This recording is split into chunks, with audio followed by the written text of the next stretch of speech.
Well, we have some breaking news coming in amid the diplomatic row with Maldives. Opposition leaders in Maldives have hit out at the government over its anti-India stance.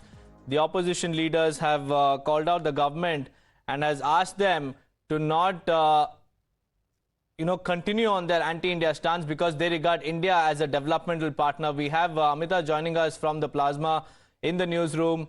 Amita, what has the opposition leaders said in their latest statement?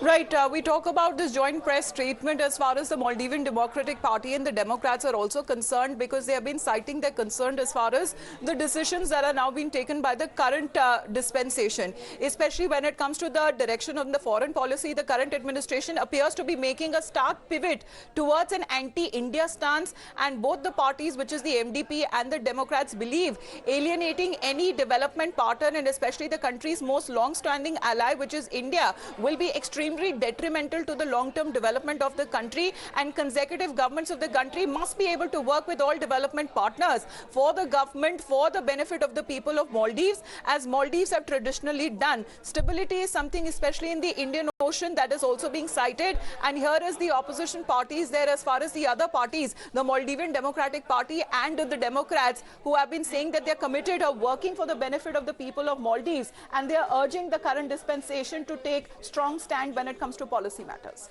Right, Amita, many thanks for joining us with all those details. The opposition is basically saying that they want to maintain a stability in the Indian Ocean region and also do not want to alienate developmental partners like India, and that's why they've expressed concerns over the government's anti-India stance. We have Rishabh also joining us on the phone line. Rishabh, the opposition in Maldives has expressed its concern over the ruling party's stance on the diplomatic row. So what do you have to say on that? What more details do we have?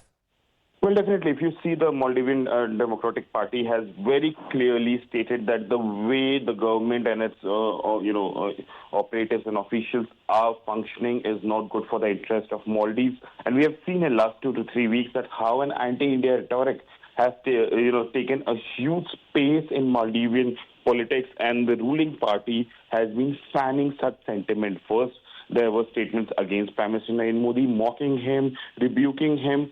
After India took a tough diplomatic stand, they were suspended. But then India Out campaign again got momentum. The Maldives have been every time saying that remove those 75, 80 odd Indian soldiers from Maldives. Remember, these soldiers are there for the help of Maldives and not for any Indian work. Last week itself, we saw that how a 14-year-old died because the Maldivian authorities did not allow him to use the Indian Dornier that was there for rescue operations. Apart from that, the Chinese visit by the president also was seen in a bad light here in India, and the way the Chinese research vessel, which is right now en route Malé, is again something that will further escalate a relationship between India and Maldives. The opposition party, which has been in power for the longest, do understand that to lose a developmental partner like India is not in good favor of Maldives, and that's the reason like senior leaders, including the president and speaker in the House, have now come out very openly and saying that do not cross the line, do not try and offend India. They are our long-standing developmental partner, and without India, Maldives will have to face difficulties in future, and this is something that is now coming in. So what India has been trying to tell Maldives, now the opposition parties have been very clearly putting it out in front of Muizzu government that what you're doing is not correct. Right, Rishabh, many thanks for joining us with all those details. That's what the opposition is saying, that they do not want to alienate partners like India, who have played a very key role in not just development, but also the security of the nation in the past as well.